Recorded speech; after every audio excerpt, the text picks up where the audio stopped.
A paz do Senhor, meus queridos, eu sou o pastor Luciano Monteiro. Nós vamos dar continuidade ao nosso estudo sobre discipulado, as nossas aulas de discipulado. Estamos estudando a lição da CPAD, lição de número 9, a morte de Jesus. O texto bíblico aqui é Mateus capítulo 15, versículo 33 ao 40. Nós não vamos ler para ganharmos tempo, mas vamos ler a meditação aqui que está em João capítulo 12, versículo 32 ao 34. Evangelho de João, capítulo 12, versículo 32 ao 34, que diz assim: E eu, quando for levantado da terra, todos atrairei a mim. E dizia isso significando de que morte havia de morrer. Respondeu-lhe a multidão: Nós temos ouvido da lei que o Cristo permanece para sempre. E como dizes tu que convém que o Filho do Homem seja levantado? Quem é esse Filho do Homem? Observe que nessa expressão que gerou aqui uma dúvida na multidão. Quando Jesus faz a declaração de que ele seria levantado, morto, levantado na cruz, levantado no madeiro, logo aquela multidão, diz o texto bíblico, exclamou, dizendo: como é isso? Você não é o nosso líder? Você não é o Messias? Você não é o Cristo? Nós sabemos que o Cristo permanece para sempre. Como tu vem dizer para nós que tu vai morrer? E morrer na cruz. Que a cruz, na cultura da época, era símbolo de maldição. As pessoas que morriam na cruz eram malditos, eram considerados pessoas malditas. E quando Cristo faz essa declaração, ele é assim incompreendido por aquela multidão, Porque Jesus aqui ele estava, obviamente, no auge da sua fama, E aquela multidão que o seguia ficaram decepcionados quando ele revelou que ele ia morrer, A questão da incompreensão acerca da morte de Cristo ainda paira hoje, Muitos duvidam, Muitos questionam se Cristo realmente ele é o Cristo ou ele, porque as pessoas esperam, na realidade as pessoas esperam de um líder, a expectativa que as pessoas criam de um grande líder é que esse líder ele não morra, que esse líder ele transmita força, transmita domínio, transmita poder. Então era essa a perspectiva dos judeus e também dos gregos, aqui citado no texto. Os judeus estavam vivendo uma opressão do Império Romano, eles estavam vivendo a opressão por Roma. E de repente surge esse grande líder, que surgiu Cristo, e agora de repente ele fala que vai morrer. A perspectiva dos judeus era de que o Messias libertassem eles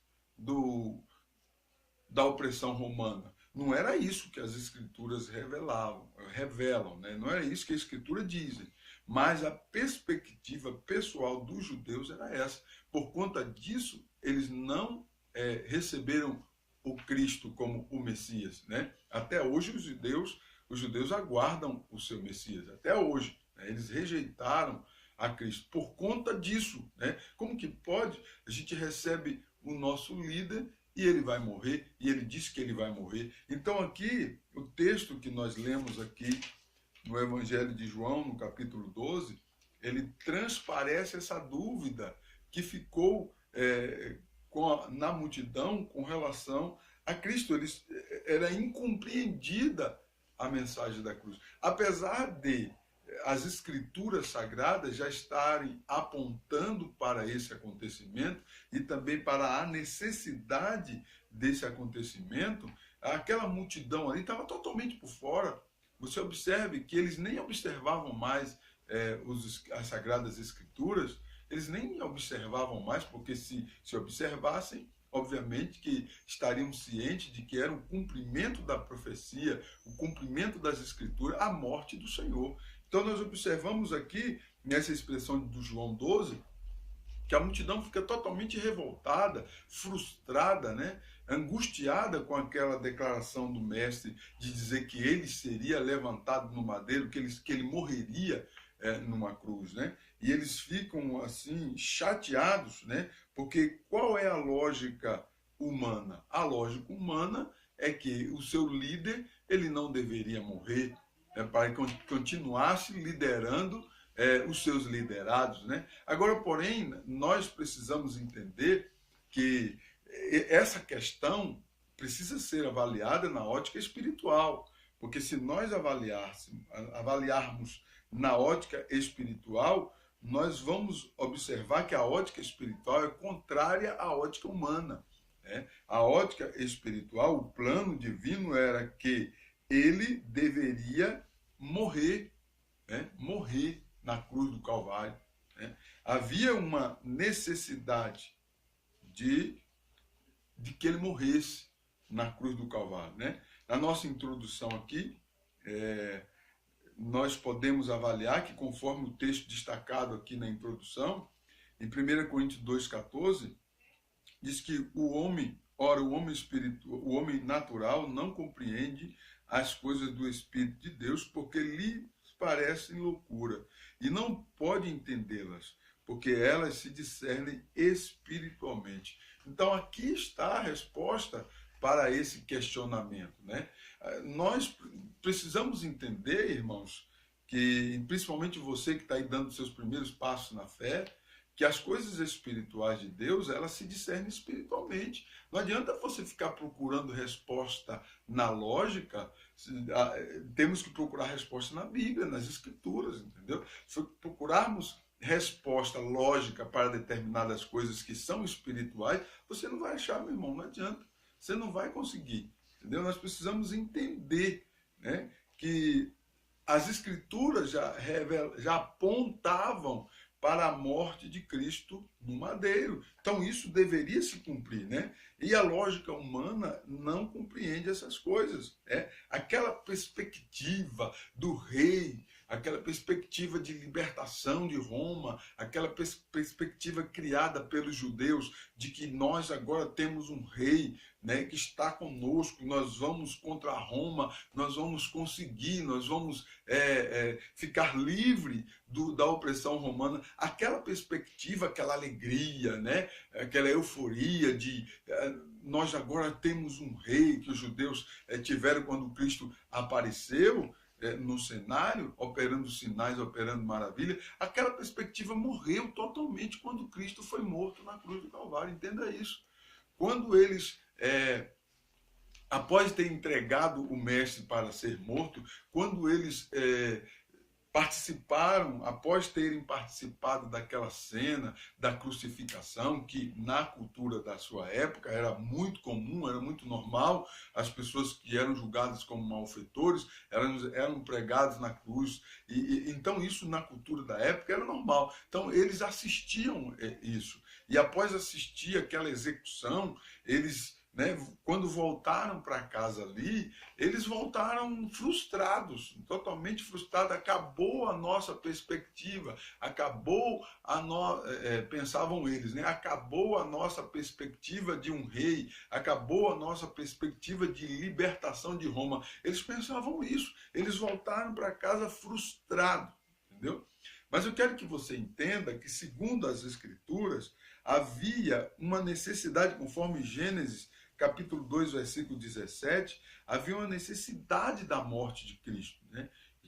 Ele tinha que morrer, né? Por que ele tinha que morrer? Porque o pecado ele veio, com o pecado veio a morte, porque o casal no Éden, o primeiro casal no Éden, eles pecaram, desobedeceram. Então, com o pecado, com a desobediência, veio a morte e todas as demais consequências do pecado. E agora, para reverter isso, né, precisava alguém ser morto para poder, fazendo um sacrifício santo, um sacrifício único, um sacrifício perfeito, que esse foi o sacrifício de Cristo, para poder reverter esse quadro. Então, Cristo precisava morrer, né? A ruptura entre Deus e a humanidade foi... o homem herdou uma herança do pecado, quando ele rompeu aquela comunhão obtida ali no Éden. Ele herdou uma herança de pecado muito grande, né? E a restauração entre Deus e a humanidade, ela só poderia ser feita com o sacrifício de Cristo na cruz do Calvário. Observe que o texto de Hebreus 9:22 diz que quase todas as coisas, segundo a lei, se purificam com sangue, e sem derramamento de sangue não há remissão. Então, segundo as Escrituras, precisava morrer, derramar sangue, né? Porque senão não havia possibilidade de haver remissão de pecados. Deus oferecera o sistema e somente ele podia encerrar aquele sistema, né? De igual forma, o pecado entrou no mundo através de um homem, e somente em um novo representante da humanidade poderia vencê-lo, conforme Romanos 5, versículo 12 a 21. Então, observe que havia uma necessidade de um novo representante da raça humana, né? E que pudesse cumprir toda a lei para poder nos conceder o direito da redenção. E Cristo fez isso, ele cumpriu toda a lei, né? O significado da cruz, né? O significado da cruz é algo que o homem natural nunca vai entender. O homem natural, ele sempre visa, na sua ótica humana, de que o líder, ele não morre, né? E as pessoas, quando têm os seus ídolos, eles querem, de alguma maneira, imortalizá-lo, né?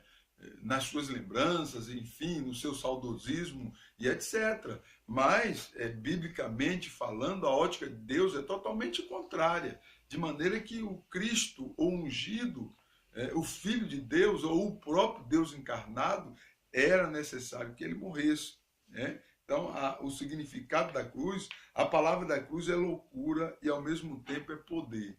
Por quê? Porque para quem é espiritual, para quem discerne isso espiritualmente, a mensagem da cruz é poder de Deus para a salvação de todo aquele que crê. Agora, para quem não entende, para quem é natural, para quem vê com os olhos puramente natural, é loucura, né? A mensagem da cruz é loucura. Como que pode um líder vai lá e é morto, crucificado como um maldito? Então é loucura mesmo, né? Precisamos ser espirituais para entender. Para os judeus foi um escândalo. Por que para os judeus foi um escândalo? Eu quero que você entenda que os judeus, a mensagem da cruz é loucura, é escândalo e loucura para eles.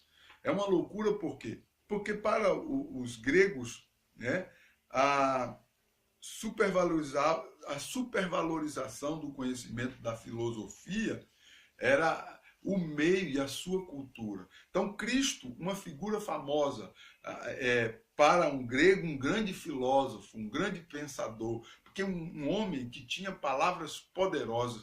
Então, quando eles vão procurar Jesus, quando eles buscam conhecer Jesus, se aproximar de Jesus, a intenção deles era de que Cristo se ajuntasse a eles, que Cristo se unisse com eles, para que eles pudessem aprender a sua filosofia, o seu conhecimento, e esse conhecimento pudesse ser compartilhado, mas não como o evangelho, o poder de Deus para a salvação, né? Que a preocupação de Cristo era que o efeito dos seus sermões nos seus ouvintes era para a salvação, e não apenas para uma demonstração de sabedoria. Então, Cristo, ele não queria pregar apenas uma demonstração de sabedoria, ele queria anunciar o poder de Deus para a salvação, o evangelho, entendeu? E os gregos, eles não entendiam isso. Então, eles diziam que, não, isso aí é loucura. Que conversa é essa? Que papo é esse? Não. Os gregos não queriam aceitar essas coisas, assim como as pessoas também hoje têm dificuldade de aceitar isso, né? A mensagem da cruz, a mensagem de salvação, para muitas pessoas hoje, ainda, infelizmente, eles não querem nem saber disso. Entendeu? Aí o camarada pega a Bíblia, ele tem como um livro de autoajuda. Ele vai lá e abre lá no Salmo que ele acha bonito, e lê ali, pronto, já se conforta naquilo. Porém, o Evangelho é muito mais que isso. O Evangelho é o poder de Deus para a salvação. Se nós não focarmos o Evangelho nessa ótica, meu irmão, a sua visão está sendo totalmente errada. Não podemos ter a Bíblia apenas como uma caixinha de surpresa, um livro de autoajuda. Não, nela está o Evangelho, o poder de Deus para a salvação. Todo o plano da salvação que Deus programou está contido nas Sagradas Escrituras, né? Na morte de Cristo, que é o ponto 3 aqui, é nossa redenção.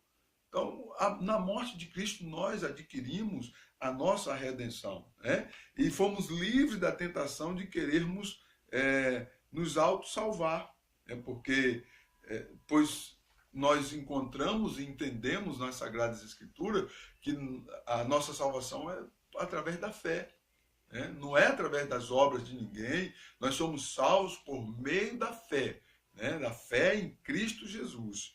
Não é através das obras, porque existe por aí muitas pessoas querendo se salvar, né?